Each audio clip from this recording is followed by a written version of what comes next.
President Obama today becoming the first president to go to the Pentagon briefing room to announce dramatic switches and cuts. Switch to a smaller conventional force as he looks towards winding down the war eventually in Afghanistan. Wyoming Senator John Barrasso is chairman-elect of the Republican Policy Committee and a member of the Foreign Relations Committee. And thank you very much, Senator. Thanks for being with us. Happy New Year to you. And to you, Andrea. Thank you. And as we look forward to these big defense cuts, do you think the president has the right strategy in downsizing the military, along with the budget cuts that we know are coming down the road from Capitol Hill?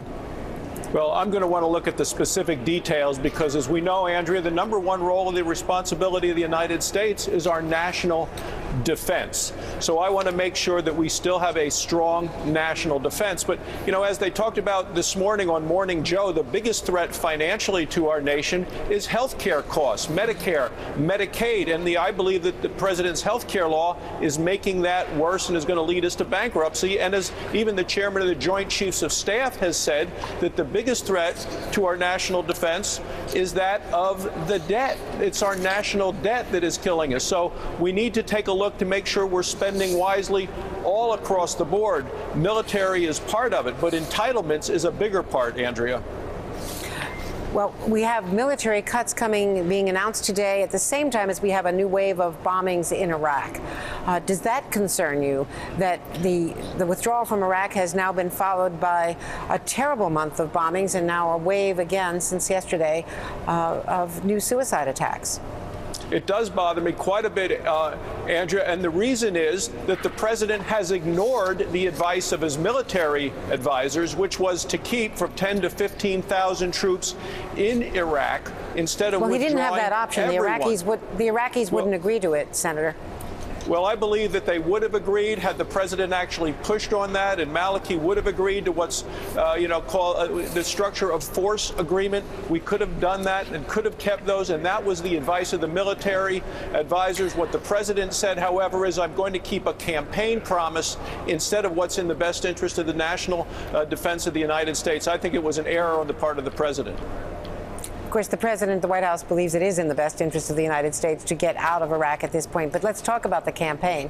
We're here in New Hampshire where Mitt Romney has a prohibitive lead, slipping a little bit in daily tracking polls, but certainly nothing that would jeopardize a commanding victory here in New Hampshire.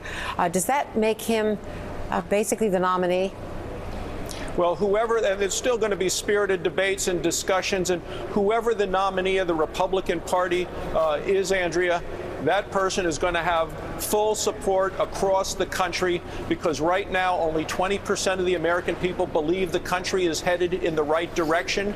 The president inherited a bad situation and he has made it worse. It is his policies that are making it harder for small businesses to create jobs, and it's hurting our economy. We need to get people back to work. We need to focus on jobs, and a Republican nominee, whoever he may happen to be, is going to do that.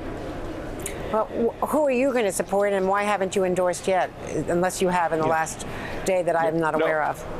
I have not endorsed anyone. I am going to support the Republican nominee, and whoever that is, that person is going to focus on jobs, the economy, debt, and spending. That is a person who's going to get America back to work. If Mitt Romney is so far ahead and has the organization, has the money, what is it about Mitt Romney that has not brought you into his camp? I haven't come out actively supporting any one of the candidates. There are still a number of candidates in the race. I am going to support the nominee of the Republican Party, whoever he may happen to be, and that is somebody who is actually going to be able to carry the debate in front of the American people to know that we need prosperity and growth in this country. We will get people back to work. We will focus on jobs, and that's the way that that is the way that you get success in the American dream, is not by cutting up the pie into smaller and smaller pieces as this president wants to do, but it is growing it so more and more people are working and contributing, and that's the way that we deal with part of our national debt, getting spending under control, getting more taxpayers, more people working. There's another fight. There's the payroll tax fight between the Republicans in the Senate and the White House, and there's also now a new fight over recess appointments. There's been a long history of recess appointments. What's the problem with President Obama's appointment? And do you agree with Massachusetts Senator Scott Brown, who supports it, or do you agree with some of the other Republican senators who criticize it? Well, I believe this is an abuse of power by the president. It's running roughshod over the Constitution. We are not in recess. We are meeting every 3 days in the Senate, so this isn't time Senator, for a you're meeting recess for less appointment than to a be minute. made. You're not. With all due This is respect, long sir, and consistent. You're meeting for maybe 30 seconds to a minute to just gavel down. Isn't that really Well, and you know a farce? and you know this is something that Bob Byrd had put into place with Harry Reid supporting and Barack Obama supporting to block George W. Bush from making appointments in his administration. So if the president believes he is above the law and above the American people, I think this looks like just Chicago-style politics of paying off your friends and your contributors, and we're seeing that with unions and with his contributors, and you see it not just with, you see that also with the Labor Relations Board appointments. Well, what are you we are going to use every alternative. Appointment? The president has just put his finger in the eye of the American people and said that he is above the law.